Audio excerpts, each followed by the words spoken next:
नमस्कार साथीहरू, म आज तपाईहरुलाई हाम्रो यो बोर्ताको चाहिँ श्री नेपाल राष्ट्रिय आधारभूत विद्यालयको पुरानो भवन, पुरानो स्कुल देखाउन चाहन्छु। विशेष गरी मेरा गाउँका साथीहरूलाई देखाउन चाहन्छु जो अहिले गाउँभन्दा बाहिर हुनुहुन्छ। तपाईहरुलाई यो स्कुलको याद दिलाउन चाहन्छु। यहाँ को पढ्नु भयो है। यो स्कुलमा धेरै जसोले पहिलो अक्षर सिकेको, पहिलो पाठशाला सम्भवतः यही हो है। यो स्कुल चाहिँ अहिले यस्तो अवस्थामा छ। 2079 सालमा 79 असोजमा आएको अविरल वर्षाका कारणले गर्दा हाम्रो विद्यालय भत्कियो है। यो अफिस हो, हेर्नुस् है, हेर्नुस् कतिलाई याद हुन सक्छ। यो माथिबाट पहिरो आयो, पहिरो आइसकेपछि ल हेर्नुस् यसको अवस्था चाहिँ यस्तो भयो। यो अफिस थियो, यसको अवस्था चाहिँ यस्तो भइसकेपछि अरु बाहिर हेर्नुस्, बाहिर चाहिँ पनि यस्तै छ। पुरै भवनहरु यसरी चर्किए। अनि त्यसपछि अब यतातिर चाहिँ अर्को कच्ची भवन थियो जो धेरै पहिला सेती परियोजनाबाट बनेको थियो, 2 तले थियो।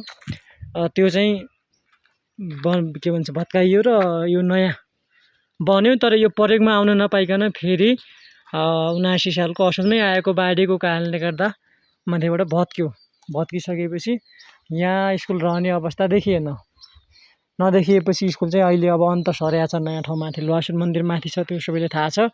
त्यसपछि अहिले चाहिँ यसलाई स्वास्थ्यका रूपमा चाहिँ प्रयोग गरिएको छ। यहाँ स्वास्थ्य छ अहिले, हेर्नुस् यो साइनबोर्ड देख्न सक्नुहुन्छ है। यसरी अहिले यो हाम्रो पुरानो स्कुलको अवस्था चाहिँ यस्तो छ। कतिलाई सम्झना होला है, पहिलो पाठशाला हो, पहिलो अक्षर सिकेको ठाउँ हो। अनि तपाईले म यो पिपलको रुख देखाउन चाहन्छु। तपाई अब सबै सानोबाट ठुलो हुनुभयो, सबैले गाउँ छोड्नुभयो, फेरिनुभयो, हरेक परिवर्तन हुनुभयो होला। तर यो पिपलको रुख चाहिँ जस्ताको त्यस्तै छ। ल मच्चिने आगा तपाई को जान सक्नुहुन्थ्यो। यी माथि मच्चिने आगा है। म चाहिँ मच्चिने आगा मैले सुरुमा सकेन, मैले धेरै पछि चाहिँ यहाँ जान सके हो। पिपल खाने बेला चाहिँ हामी जान्थ्यौं। अनि हाम्रो यहाँ पुराना हेड सरबाट चाहिँ धेरैले पिटाइ खानुहुन्थ्यो होला है। मैले पनि पिटाइ खाएँ यहाँ पिपल खान जाँदाखेरि चाहिँ। उहाँ सरले चाहिँ नजाऊ पिपल खान लुटिन्छ भनेर चाहिँ धेरैलाई पिट्ने गर्नुहुन्थ्यो। तर हामी लुकी यो रुखमा जान्थ्यौं र पिपल खान्थ्यौं। हेर्नुहोस् है, यो रुख पनि जस्ताको तस्तै छ। मान्छे फेरिए, सबै अब यो ठाउँ छोडे होलान्, तर यो रुख उस्तै छ। यो स्कुल चाहिँ यस्तो छ। अनि तपाईलाई यो मञ्च हो। यो मञ्चमा धेरैजना कार्यक्रममा नाच्नु भयो होला है। यहाँ माथिबाट गाउनु भयो होला, कसलाई याद छ। यो मञ्चमा को नाच्नु भयो कमेन्ट गर्नुहोस् है त साथीहरु। विशेष गरी मेरा गाउँका साथीहरुलाई भन्न चाहे मैले। अनि यो नासपातीको रुख पनि छँदैछ है। यो नासपाती चोरेर कसले खानुभएको थियो। यहाँ नासपाती चोर्न आइन्थ्यो। अब यो नासपाती पाक्ने सिजन त भएन, तर सानो हुँदै यो खाइसकेका छन् क्या गाउँका बच्चा बच्चीहरु। यस्ता छन्, हेर्नुस् यत्रै साना छन्, तर एकदम टन्न फलेको थियो।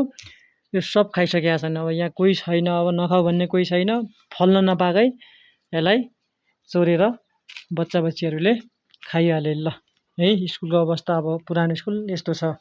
यो मञ्च हो, यो यस्तरी चर्किएको छ। यो बाढीले, पहिलाको बाढीले गर्दा यस्तो भयो। यहाँ चाहिँ तल टोयलेटहरु थिए हैन। यो सबै अब अहिले यस्तो छ। जोस् अब स्वास्थ्य बनेर चाहिँ अलिअलि प्रयोगमा आएको छ, नत्र खासमा यसको केही काम थिएन। ल अनि यो सँगै अब हाम्रो आजभोलि यो गाउँ, अब आज साउनको 7 गते हो। साउनको 7 गतेसम्म हाम्रो गाउँ चाहिँ यस्तै छ। जग्गा चाहिँ यस्तै छ, खासै सुक्खा नै छ। अब हरियाली हुनुपर्ने समय त हो, तर यो खडेरीका कारणले गर्दा चाहिँ अहिलेसम्म जग्गा जमिन पनि यस्तो रुखको यस्तोको यस्तै छ। यो सुक्खाको सुक्खा नै छ।